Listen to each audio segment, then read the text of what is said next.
Vamos al segundo invitado de para seguir profundizando más este debate, lo sumamos a Hernán Banoli, editor de la revista Crisis, que estamos coproduciendo Diálogo Directo, así que un placer tenerte, Hernán. ¿Cómo estás? Rocío, ¿qué tal? Juan, ¿cómo andan? Estaba escuchando acá con atención lo que hablaban con Ezequiel. Buenísimo. Y bueno, me pareció muy interesante. Va a ser difícil profundizar, pero haremos lo que se pueda. Sí, la verdad que muy interesante, quedaron muchas puntas ahí de debate abierto, algunas las iremos tomando acá. Ahí nos describía muy bien ese como, bueno, lo que pasó o lo que está pasando. Vos escribiste varios artículos al respecto y nos interesa charlar con vos sobre lo que viene.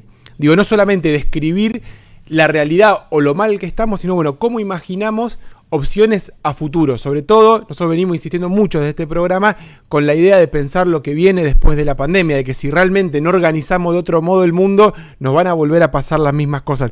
Y había una idea que en una de tus notas lo charlábamos con la producción antes de arrancar, donde vos decías que el Estado venía siempre como un poco atrás de la discusión y del debate, que mientras seguíamos discutiendo ajuste, recesión, las discusiones más clásicas de la política y de la economía, las economías de plataforma venían un poco formateando el capitalismo que se viene. ¿Cómo es ese desfasaje en los debates?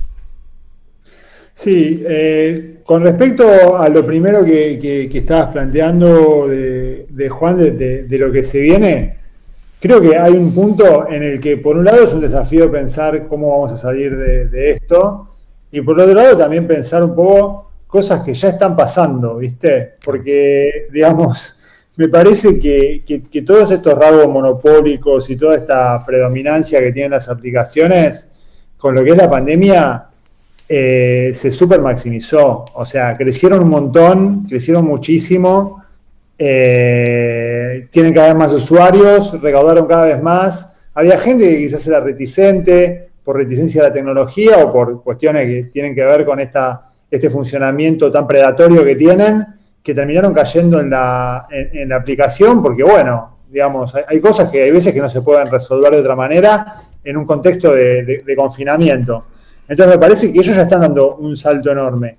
Y por el lado de la discusión en la sociedad civil y en lo que pasa, digamos, en las respuestas que se pueden dar, creo que es muy difícil poder dar esos debates.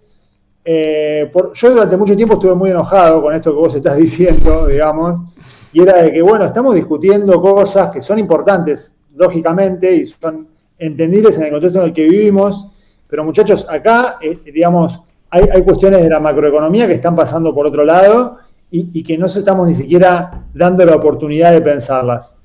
Ahora, hoy, ya no estoy tan enojado y entiendo que ante, digamos, la situación tan de emergencia que estamos, hay debates que a algunas personas les pueden parecer un poco estrambóticos. Pero, sin embargo, creo que hay una cuestión muy clara y muy clave que tiene que ver también con la alta política y con las políticas impositivas, digamos, ¿no? Yo, digamos, siempre fui una persona que, digo, cobrar impuestos no es lo mejor, me parece a mí, porque hay en cierta medida que uno tiene que producir esos estímulos para que se desarrolle la actividad económica. Pero con este tipo de empresas me parece que si no nos planteamos seriamente un sistema de regulación y de cobrarles impuestos, para empezar a pensar cómo les competimos, digamos, ¿no? Lo que decía Ezequiel al principio de que tienen el front-end es parecido, pero el back es diferente y la tecnología que tienen ellos es muy diferente, es muy difícil de competirles. O sea, pensemos cuánto cobra hoy un programador, un desarrollador que más o menos trabaja en el mercado internacional, labura offshore y cotiza sus servicios en el mercado internacional. Bueno, un tipo que hace eso te puede cobrar entre $2.000 y $7.000 por mes. ¿Cuánto puede pagar el Estado? ¿Cuánto puede pagar un municipio a un programador? Entonces, y una vez que se lo pagás, digamos, ¿cómo adquirís ese know-how, digamos? Me parece que está por un lado el problema económico y que yo creo que en el corto plazo una discusión que tenemos que dar en serio es la de los impuestos. Y te voy a dar un ejemplo. Facebook no tributa en el país. O sea, si vos querés contratar publicidad en Facebook y sos una empresa nacional o sos incluso el Estado nacional, le tenés que pagar en Irlanda. y no le tenés que pagar directamente a Facebook. Salvo que vos pongas una tarjeta de crédito internacional que te cobre en Irlanda, vos tenés que contratar un intermediario, que son unas pocas empresas que Facebook habilita para vender el crédito y para poder contratar publicidad, y Facebook, la empresa esta se hace cargo de los impuestos, le cobra los impuestos al que contrata la publicidad, y Facebook no paga impuestos. O sea, estamos hablando de Facebook, ¿no? Dueño de WhatsApp, dueño de Instagram, dueño de Facebook, no pagan impuestos, no tributan en la Argentina, deben tener 15 empleados en la Argentina en total, y tienen todo un sistema de subcontrataciones. El servicio técnico de Facebook está en Venezuela, si no me equivoco. Imagínate lo que le deben pagar la hora de trabajo al pobre pibe venezolano que te tiene que responder la consulta técnica cuando estás pautando algo en Facebook. Sí. Bueno, digo, a mí me parece que hay algo en lo cual tenemos que empezar por ahí y que tiene que ser un diálogo a una escala un poco más alta, ya a nivel, te diría, casi de Estado. Sí, de Estado nacional y también de alianzas globales. Digamos, nosotros venimos articulando mucho con los gobiernos de España, de Chile, los gobiernos municipalistas que están intentando decir, bueno, ¿cómo nos juntamos cuando no se le puede agarrar a estos tipos por ningún lado? Y una alianza de ciudades que pueda pensar otra cosa. Yo recién, cuando vos decías esto, bueno, si puede un municipio pagarle en $7.000 por mes a un programador, no sé ni cuánto es $7.000 por mes, pero digamos los municipios y la administración pública en general, por ejemplo, nadie puede tener un salario mayor del intendente. Digo, eso es como una el ley. El presidente cobra $300.000, claro, bueno, exactamente. Digo, y eso, no. Cuando uno piensa eso, sí, bueno, no tenemos alternativa, pero digo, ¿no será que hay que pensar que ahora los municipios, los estados en general, tienen que empezar a hacer otras cosas? Digo, porque en algún momento los estados hicieron cosas que parecían imposibles. Digo, nosotros tenemos un estado nacional que construyó escuelas en el último pueblito de La Quiaca o en el medio de la isla, y eso era mucha plata, mucha logística, mucha inversión. Digo, también me parece que si en algún momento hubo determinados proyectos de país, determinadas utopías de construir una patria, y se generaron los recursos para eso, digo, porque también el Estado gasta mucha plata.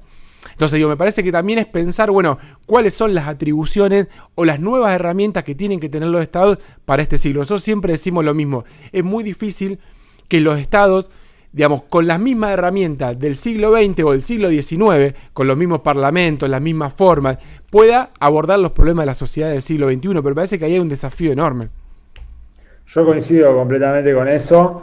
Creo que el Estado tendría que tener como horizonte y como utopía poder desarrollar esta tecnología. Y me parece que a mediano plazo lo ideal, y también como charlaban hace un rato con Ezequiel, es tener los fierros. Lo que pasa es que digo, ¿cuánto tardás en hacer eso? Mientras tanto, cobrémosles impuestos, obliguémoslos a abrir el código. Digamos, si vos los obligás a que hagan el código, también les va a empezar a surgir un montón de competencia silvestre, digamos, ¿no? Que con esas cosas, entonces con medidas que está bien, son un poco punitivas, por lo menos se les puede poner algún tipo de coto a las plataformas, porque si no las plataformas, la verdad que son muy distorsivas, son muy monopólicas, no permiten esa libre competencia que supuestamente hace que el mercado crezca y que se fortalezca, ¿viste? Uh-huh. Ocupan lugares de predominancia, van ganando el hábito de los consumidores y después me parece que es remar desde muy atrás, tratar de pensar en una manera de ponerlas un poco más al servicio de la sociedad y menos al servicio, bueno, de lo que sabemos que son, porque a fin de cuentas son capitales financieros internacionales, digamos, ¿no? Que no dejan nada en el país, que no generan nada acá y que se van a ruletas financieras donde, bueno, nos trasciende un poco a todos ya. Vos sabés que nos interesaba profundizar justamente en eso último que vos mencionabas de quiénes son los empresarios, sobre todo esos capitales que están atrás de este tipo de plataformas, y compartimos de paso que sos autor, digamos, vamos a compartir los títulos de 2 libros para que los que nos están escuchando los puedan aprovechar. Uno es El amor por la literatura en tiempos de algoritmos, y el otro, que sos coautores, Los dueños del futuro, vida y obra, secretos y mentiras de los empresarios del siglo XXI, que es un título por demás de sugerente, y nos interesaba un poco, bueno, empezar a lo hacíamos el miércoles pasado, pero nos interesaba poder profundizarlo, de decir, bueno, ¿quiénes son estos empresarios? ¿Cómo viven, digamos? ¿Qué particularidades tienen? No sé si nos podés contar algo para acercarnos un poquito más. Sí, mira, yo creo que hay, viste, dos modelos. Uno es el modelo más de los hedge funds, de lo que se llaman los hedge funds, esos enormes fondos que lo que hacen son guita, inversión de gente de todo el mundo que les va poniendo plata a ellos en vez de ponérselo en un banco y les ofrecen una tasa de retorno, ¿viste? Entonces, de repente una enfermera de Wisconsin tiene títulos de deuda de Argentina y está metida dentro de las pelotas que tiene BlackRock, digamos, ¿no?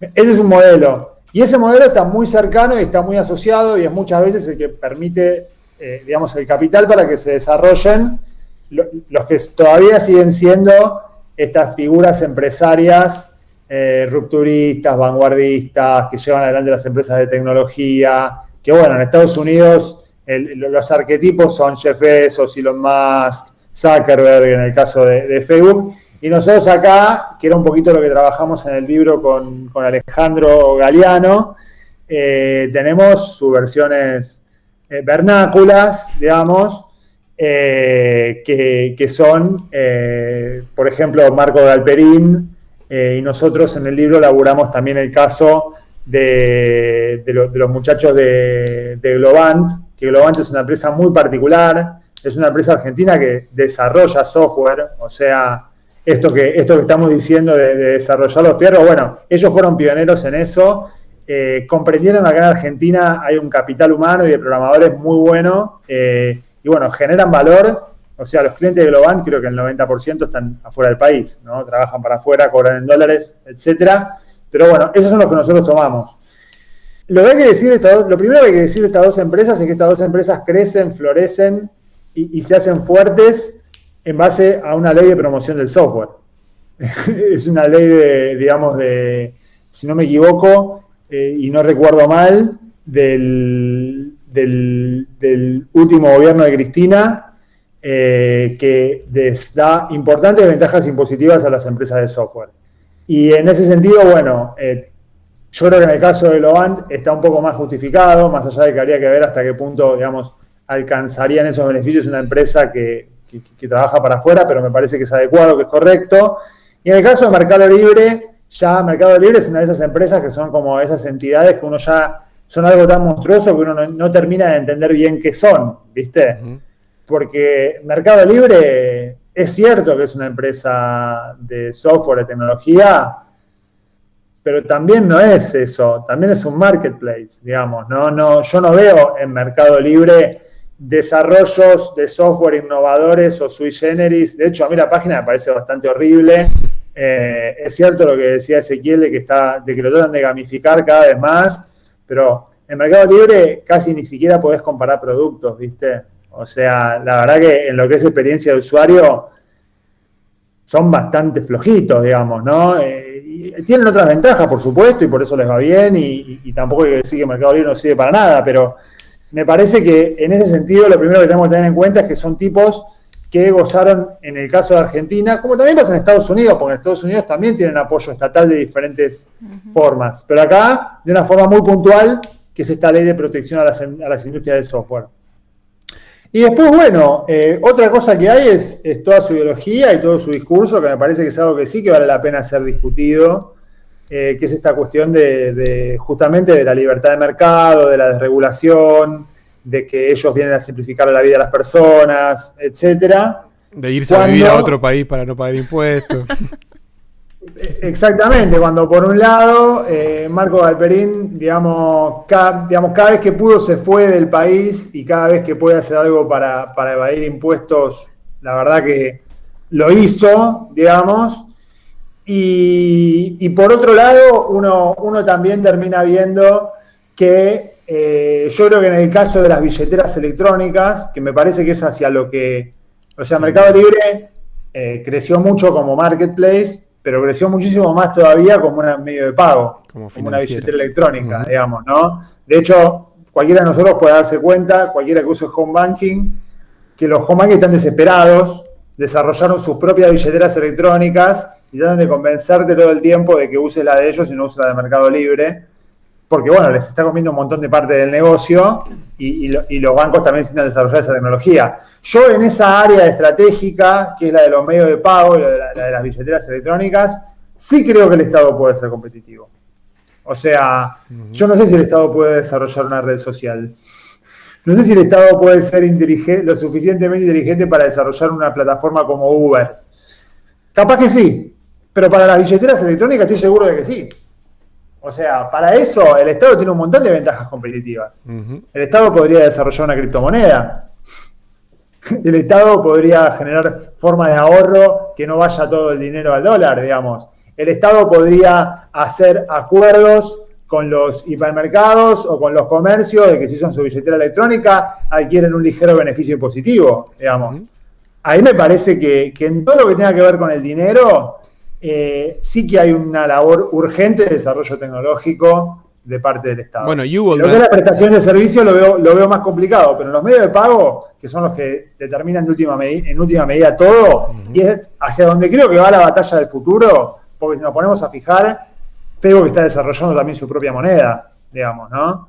Entonces, me parece que ahí sí que hay un desafío bastante urgente que tenemos que discutir más de lo que pueden ser los estados. Así es. De hecho, bueno, ahí nos quedamos sin tiempo, pero digo, te iba a comentar que durante la pandemia, justo vos lo dijiste, muchas experiencias de billeteras virtuales en la provincia de Buenos Aires, cuando se abrieron todas las cuentas con IFE en la provincia de Santa Fe.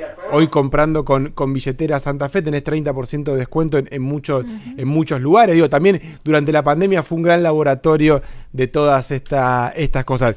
Te mandamos un abrazo grande. Seguramente esta la dejaste picando, la de criptomonedas. Seguramente va a ser, no sé si el próximo capítulo, pero seguramente, está digamos, cerca. todo eso que la gente no lo entiende muy bien, pero que cada vez va más la cosa por ahí, te vamos a estar convocando. Así que nada, agradecerte, Hernán, por estar hoy, esta noche con nosotros. Un abrazo grande a ustedes y gracias por la convocatoria. Que tengan una buena noche. Nos vemos.